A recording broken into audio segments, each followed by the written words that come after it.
Hey, what's up, everybody? It's Brian Jester, co-founder here at Occupy Fantasy, and we're back with some more UFC DFS picks and lineup advice for both FanDuel and DraftKings for Saturday's UFC 255. Davison Figueiredo, Alex Perez, Valentina Shevchenko, Jennifer Maia. That's right, 2 5-round fights for this event. And in this video, we'll talk about the top plays for FanDuel and DraftKings, talk about lineup strategies for low risk and high risk contests, talk about some UFC newcomers, those making their debut at UFC 255. We'll look at what the betting markets are telling us about some of these fights, and then we'll just discuss various lineup strategies, both sites, projected ownership, how to get ahead in your FanDuel and DraftKings tournaments. This video will be about 10 minutes long, just going to hit you with a very high level overview of the slate and just some general strategy tips. So before we get started though, go ahead and click that subscribe button below. That way you get access to all of our videos when they're released here on YouTube. We try to do these UFC videos every pay-per-view event. Give us a thumbs up if you like the video. That'll let us know that we should continue to make more of these types of videos. Any questions you have about this slate, you can always hop in our Discord channel, links in the description below, or just comment below, and we'll answer before the slate locks Saturday afternoon. So, Figueiredo and Perez, the headliner at UFC 255. And like I said, 2 main events, 2 5-round title fights, which is pretty interesting because UFC DFS, we generally get the one fight that's a main event, 5 rounds.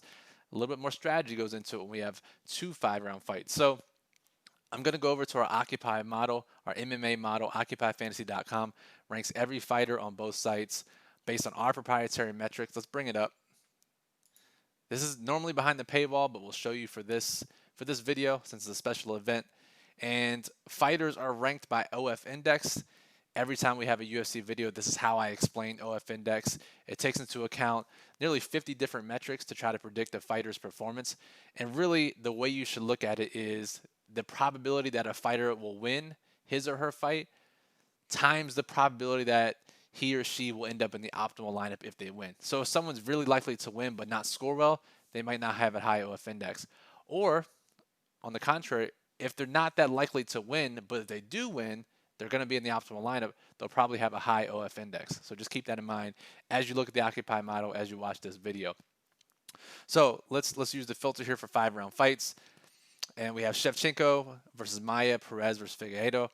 And the biggest difference, so for one, Figueiredo is a minus 286 favorite, your normal size favorite when it comes to 5-round main events. Shevchenko, on the other hand, is a minus 1667 favorite. You don't see that in UFC or MMA very often. We definitely don't see it in title fights. So this is pretty crazy. And not saying she's a lock to win because it's UFC and anything can happen, but about as near of a lock as you can get. And that's the reason why she's priced at $23 on FanDuel, $9,600 on DraftKings. So very likely to win, and a lot of people will look at her box scores and see that she doesn't have the greatest FanDuel and DraftKings scores. But this is a different opponent. Every fight is different. We have to take that into account. Let's talk about, let's clear this filter here, and let's talk about some of the people making their debuts, fighters making their debuts. We have 2 fighters in the same fight making their debut against each other. We have Cosey and Sasha Polatnikov. Let's highlight them here. Just to give you a quick rundown on these 2 guys. Cosey has literally never seen the second round. 7-0, all 7 round 1 knockouts. That's a reason why he's a minus 455 favorite and a massive knockout potential on this slate. And then Polatnikov, also just 7 career fights. He has been KO'd twice, so that doesn't bode well for this matchup. One of his knockouts against him, someone who knocked him out was actually Monir Lazaz, who made his debut earlier this summer in the UFC. So this fight should be interesting, and someone you'll probably have to hold your breath for the first round if you're not playing Cosey. Other fighter that is making his debut, Jared Gooden, was slated to make his debut earlier this year, had to drop out. Now he's back. And a regional fighter in the United States from Atlanta, and he's 17-4. 13 of his wins have come by finishes. So, and also looking at his tape, he's a bit hittable. Has been knocked out once. This should be an interesting fight too versus Alan Joban. And then the final fighter we have that is making his debut, we have to scroll a little bit down here, Dustin Stoltzfus. against Dawkis, who's just fighting his second UFC fight. And Stoltzfus, if we just scroll down a little bit, plus 230 underdog. Betting markets are moving for him a little bit. Doesn't rank that highly in our model, but someone we'll talk about as we look at underdogs. All right, let's move on and let's talk about what is the model like. What are some fights that the model is thinking we should have exposure to? Now, there are some times when the model comes out for a slate and two fighters will be right near the top, and we'll know that this fight's going to be crazy. We need some sort of exposure to this fight, whether it's the underdog or the favorite. Not necessarily the case this time around. The two closest fights that meet this criteria are the Figueiredo and PEREZ main event. Now, if you look at this, you may say Alex PEREZ is ranked higher than Figueiredo. How could you possibly think that when he's basically 2-1 underdog? And I'll say this every time we do a UFC stream or a UFC video. We're not in the business of predicting fights in the UFC. That's not our job. Our job is to play the probabilities and to play against the field. UFC is a very game theory heavy DFS sport. And the same goes here. So PEREZ, while we don't think he's likely to win, if you just ask my opinion, I think he probably gets crushed. But that doesn't matter. He's only a 2-1 underdog. And the fact is, at 7,200, think about how he wins. Is he going to win a decision? And maybe he does. Outstrikes Figueiredo. If that's the case, he probably gets a decent amount of significant strikes and racks up some points. Or he gets a finish. And at 7,200 in a finish in a 5-round event, probably going to make the optimal lineup. It's all about his price. Now, FanDuel, a little bit different. $18 may not make the optimal lineup there. This is mostly a DraftKings-driven OF index, so keep that in mind. Whereas Figueiredo, who at 9K continues to just crush his opponents, one of the highest KO percentages on the slate projected. And again, he's priced a little bit lower because he's more likely to win. But given some of the other high-priced fighters on the slate, given the way that his fight could potentially play out, he might not make the optimal lineup with the win, which is why he ranks a little bit lower. So I know it's not how we usually think about just your typical projections for a sport, but that's how we look at it here at Occupy Fantasy for UFC DFS. The other fight, give me a drink here, that the model likes is the previously mentioned Jared Gooden, Alan Jouban fight. Both of these guys, roughly 30% or higher KO chance, and should be a good one. I said Gooden has been knocked out before, has hittable. Jouban, been around for a while, older guy, only has fought once per year the last 3 years. Could easily see this ending in a knockout. So the model likes that, and you probably, maybe not all of your lineups, but if you're making a couple lineups, you want some exposure to both sides of this fight. All right, let's move on. Let's see what the betting markets are telling us. The way we can do that is looking at the money line move column in the Occupy model. I'm going to sort here. Basically, what this tells us is once the odds came out for odds to win each fight earlier this week, late last week, whenever the odds came out, compared to now, today, we're recording this Friday evening, how has the money line moved for each fighter? If the money line moves in a fighter's favor, it means money's coming in on them, or the sports books have some sort of indication that these fighters are getting sharp money. So let's look at the biggest moves. Shevchenko, the main event favorite. She wasn't always minus 1667. Again, our odds are from Play Sugar House in New Jersey. You can sign up with our link to get a deposit bonus, so go check that out if you're in New Jersey or some of these other states. Opened at minus 1450 there. Now is minus 1667 for a massive 217-cent move. Very rarely do we see this. Just, I'm not going to say the word, but it's as close to it gets in UFC DFS. Other big money line moves. Talked about Cosey already.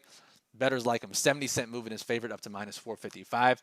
Dawkis against the newcomer Stoltzfus. 40-cent move in his favor. He was minus 275. He's now minus 315. And then Jouban and Dalby. 20-cent moves. Jouban we talked about. Dalby's up against Daniel Rodriguez. We'll talk about this in a second, but a 20-cent move there. And then Cynthia Calvillo against blonde fighter. 15-cent move in her favor. Paul Craig. 13-cent move. And the underdog Jordan Wright, 10-cent move in his favor.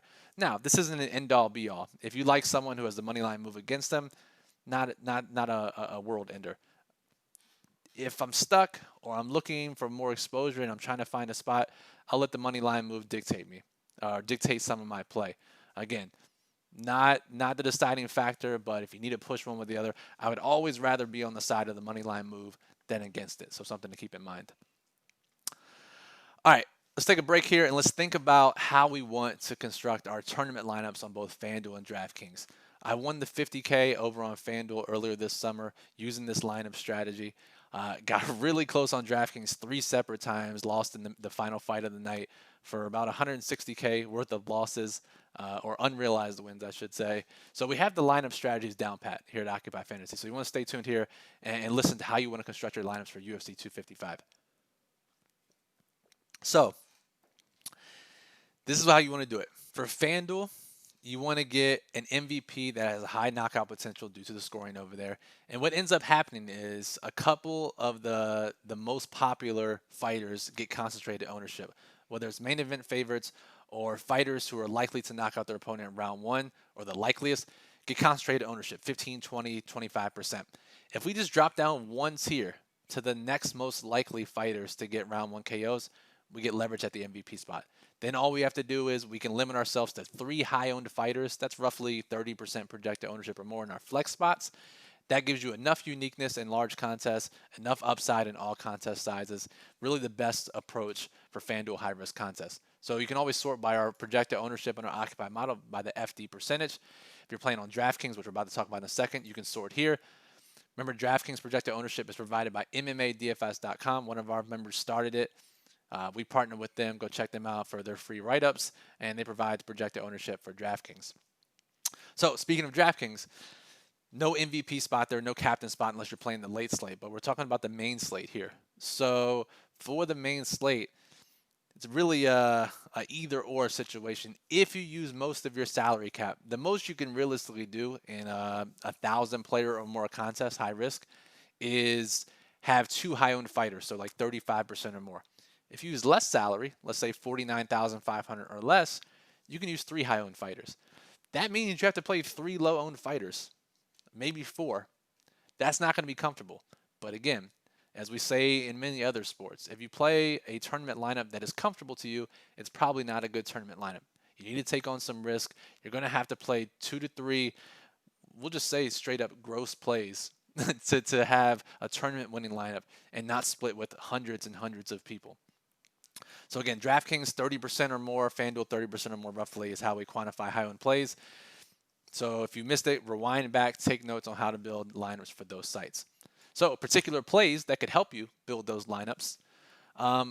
Let's look at low-owned favorites. Generally, if we look at, I'm just going to sort by DraftKings salary here. And if we're trying to fit in low-owned gross plays, generally it's underdogs. And a lot of times the underdogs feel pretty gross. Like, do we want to play Jennifer Maia at plus 850? Do we want to play Polatnikov against a human wrecking machine at 12%, 6,900? Probably not. So the one way we can do this is play favorites that have lower ownership. They're favorites for a reason, and for whatever reason, ownership gets concentrated on other fighters, and these fighters get forgotten about. So if we sort here, if we look, we can look at Kyle Dawkis, 25% projected ownership. He has takedown and advanced potential for sure. Fought Brendan Allen in his first fight, held his own, and could easily, against a newcomer, rack up tons of takedowns and advances, maybe even get a finish. So 25%. Cynthia Calvillo, 24%. Look at her DraftKings score. She has the capability as well. Everyone's focused on the fighters around these two, but Calvillo also can get takedowns and advances, can rack up DraftKings points. And the final one we'll talk about is Brandon Moreno. Fighting Brandon Royval, who's going to be the most popular underdog based on his last 2 fights in the UFC. Moreno's got way more experience. Royval was knocked down in his last fight, is hittable. 12% ownership for a minus 190 favorite is pretty crazy. So Moreno's another guy, could get a finish. He's typically had low volume in his DraftKings scoring, which is why he's going to be 12% owned.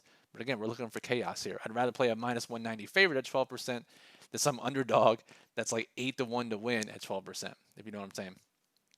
So that's one way to do it. Let's see here. If we look at high upside underdogs, we got to play some underdogs in our lineup, especially on DraftKings if we're saving salary. So if we sort by DraftKings ownership and just look at the knockout percentages that stand out to the right, obviously we talked about Alex Perez, high upside underdog as a main event underdog. We have Jordan Wright, who's going to be one of the most popular underdogs, 35%. Huge KO potential against Joaquin Buckley. Wright, undefeated, not really. got crushed in his Contender Series fight. Other guy tested positive for something, marked off his record. Wright officially undefeated, but has a lot of finishes. So let's keep that in mind. Royval, we talked about, has a ton of finishes, 4 straight submissions to his name. And let me see here if we have anyone else. I guess Gooden is the other one, technically an underdog at plus 120, 7,900, only $15 on FanDuel. Also high KO potential. So those are the main underdogs you'll be looking for. You can mix, if you're making multiple lineups, mix in some of these other underdogs. Yeah, there's some underdog slates where we're like, wow, we like a lot of these underdogs. This isn't one of them. There are a couple that we like that could get there. All the gross ones really don't have a ton of upside outside of a couple. So a tougher slate from an underdog perspective. All right, let's see a couple more things before we get out of here. And let's talk about, if you're playing FanDuel, who are those next tier of fighters that have high KO potential? So pull up my list here. Look at the back end of our model. I'll just sort by KO percentage here. So Cosey is going to be one of the most popular, high round 1 KO potential. We already talked about his finishing history. He's going to be one of the most popular, as is Figueiredo, because he's in the main event. Shevchenko will go overlooked at her price. The natural bias that she's a woman. Don't overlook her. She's one in that next tier that could get there. Joaquin Buckley, everyone on the internet saw his knockout against Kasanganay, and he has a high. This Jordan Wright Buckley fight should feature a knockout, one way or the other, and so Buckley's in that next tier as well. Daniel Rodriguez will probably be one of the most highest.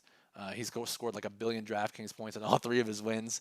FanDuel as well with his knockouts, and we expect him to be pretty popular. And then the underdogs that you could look at, again, Jordan Wright. Most people don't play underdogs at their MVP spot on FanDuel in tournaments, even though they have high upside. If Wright wins, where's Jordan Wright here? If he wins, it's likely from knockout. And if it's in the first round, he could be the highest scorer on the slate. And he's just $10 on FanDuel. Going to be like 2% MVP. That's one way to get ahead in tournaments. And then Jared Gooden also meets this criteria as well. A little bit more expensive, $15, but does have a higher KO percent chance as just a plus 120 underdog. So a lot to take in here. Go check out the Occupy model, occupyfantasy.com. Play with it. Continue to monitor the betting market moves throughout Saturday morning and Saturday afternoon. Go check out MMA DFS.com. Our member Jake the Snake started that site. It's free for everyone. We get our DraftKings projected ownership. We partner with him. He has free write-ups for every fighter. Go read that.